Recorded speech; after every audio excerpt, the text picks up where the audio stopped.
So I'm just going to come out and say it. This is going to be the ultimate RuneScape video. We've got questing, we've got grinding, we've got questing while grinding.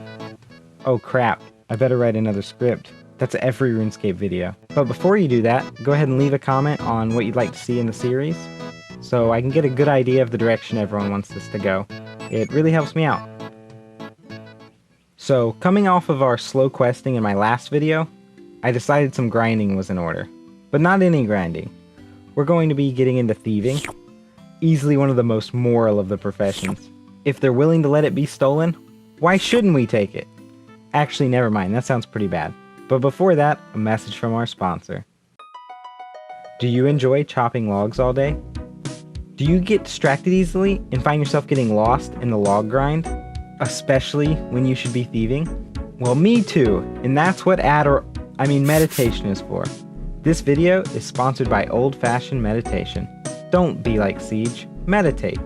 Meditation, the action you can do. So I ended up grinding out a couple of woodcutting levels because when I showed up in Lumbridge, my brain just completely forgot what I was doing and decided Lumbridge meant woodcutting. I managed to go from 49 woodcutting to 51 and 42 fletching to 45. So it was definitely worth it, but it wasn't the pickpocketing I set out to do.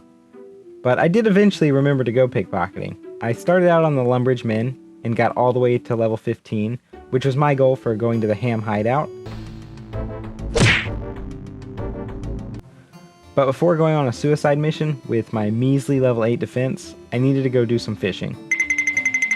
While picking up some shrimps, I went from 1 to 8 fishing within just a few minutes I was doing it. I also went from 18 to 21 cooking. But with that, I was off to the Ham hideout. Before I could even start pickpocketing, I was gonna need some ham gear from the members outside. Or at least that's what I thought. I eventually realized I could just enter the hideout and they wouldn't attack me inside. I'm not sure if that's a bug or not, or if I made up the needing gear thing in my head. Also, heads up, if you hear some weird noises in the background, that's my pet rats drinking water extremely loudly. But yeah, so I actually managed to fill up my inventory pretty quickly. I threw the junk on the ground, but kept things like tools or gems that I would need later. Although all of the stuff I kept was probably junk anyway. I honestly don't know when I'll need most of it, or really any of it, if ever. But before leaving, I had reached 19 thieving, while also picking up a couple combat levels as well while I was in there. I had actually planned on going back after offloading my first good inventory, but it went the way of the woodcutting last time. Somehow I ended up mining. I had seen something about a fallen star landing in Varrock and decided I wanted to get some of that action. But when I arrived, it seemed like it had already been mined. So I decided I wanted to be ready for the next one and just ended up grinding it out. A lot of levels actually. I went all the way to level 30 from level 1.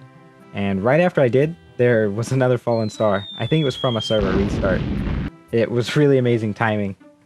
So I started mining the Stardust, and I didn't really realize there was a Stardust cap. However, I did manage to reach level 53 from mining at Varrock, so I'm definitely not complaining. 53 mining in one stretch felt really, really good, but I think the dopamine got me because I decided what would be a good idea after reaching 53 mining. Going for 57 mining. I was going for 60, but finally the dopamine gave out. At those levels, it gets really slow. But I definitely talked with some really cool 2009scape players who also kept the scorpions off of me. I had originally wrote in the script Scorpid because I've been playing a lot of World of Warcraft lately, and so it's kind of leeching into this. But yeah, they were really cool. If you're looking for a great community, look no further than 2009scape for sure. It's a really nice tight-knit community, and talking with all of them is always a good experience. But I didn't want to just grind this episode. I love a good grind, especially when I'm really distracted, but I figured it'd be nice to get some questing in as well. So I did the Demon Slayer quest, the Ghost one, whatever it's called, and the Rune Mysteries quest. The Demon Slayer took quite a bit of work since I wasn't sure if I was going to be able to take down the demon, especially with no gear. I originally grabbed a bunch of runes, but then realized that wasn't going to do anything against the demon. So I definitely was going to need to train. I talked to the gypsy, and she told me about the great hero Wally, and how he had like a living relative or something. So I tracked him down. He was a loser, but that was alright. I could still get his sword. Man, he really was a loser. But I had to dig up a key. Basically, there the sword was stored away and it needed some keys, and yeah, the key was in the Varrock sewer, which was pretty gross, but I had to get the keys, and then I had to go talk to some wizard guy who had a key, and he was nuts, but the good news was he said he'd give it to me for 25 bones, but that was a lot of bones. I actually already had a lot of bones from the goblins I killed along the way, but not quite the 25 I needed. After killing some dark wizards, I had it. 25 of the nastiest bones I could find. I gave him the bones, and he just handed me the key I needed. It was actually pretty easy. A little too easy. It would have just been simple to steal the sword at that point. But with that, it was time to fight. I actually trained a bunch gathering the bones, and while it wasn't a ton, I figured it would be just enough. I brought pretty much 0 food. I don't know why I figured 1 piece would do it, but I was actually right. I thought because of his level, it was going to be like a much harder fight, but I killed him all with ease and banished the demon dude back to the Shadow Realm. That was 1 quest and a lot of combat leveling down. As for the other 2 quests, they were pretty straightforward actually. I talked to the local haunting ghost. Couldn't understand him at all, so I got a necklace from some crazy guy that claimed he would give me magical abilities to speak to ghosts. But yeah, it turned out that some of the ghost's remains were stolen, so I had to go get them back. Amazing that I'd be able to find them after all this time, but that's game quests for you. I gave him his skull back, and he got banished to this Shadow Realm just like the demon. I wonder if they become shadow buddies or something, like a love story. Would have been pretty good.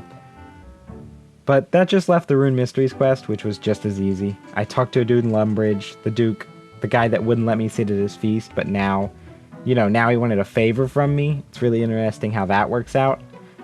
But, after letting my pride go, I went to bring the wind talisman that he gave me to the head mage.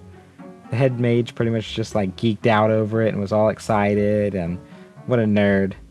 I would have been excited too, but still.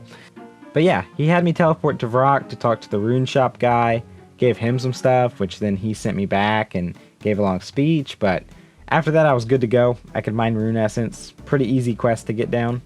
So at the beginning of this series we had 175,000 XP, and now right here at the end we have 471,000 XP. So a really great gain and probably the most progress we've made in a while. The last few videos were pretty slow, so I'm really glad that we could get a good grinding video in, and this is going to get us to the really cool content much sooner. But wait, it's a bonus quest. Yeah, so I also did sheep shearer. Basically just sheared some sheep. Pretty good stuff. If you made it this far, just comment down below sheep shearer with absolutely no context. It's going to really confuse people when they try to see the comment section, and that's going to make them want to watch the video to find out why everyone's saying that. But yeah, that concludes the amazing adventures of Siege. I hope you enjoyed watching. I would appreciate more than anything if you could leave a comment. Just helps me out a lot, really encourages me to make these. Oh, also I have a Discord in the description if anyone is interested. So yeah, goodbye.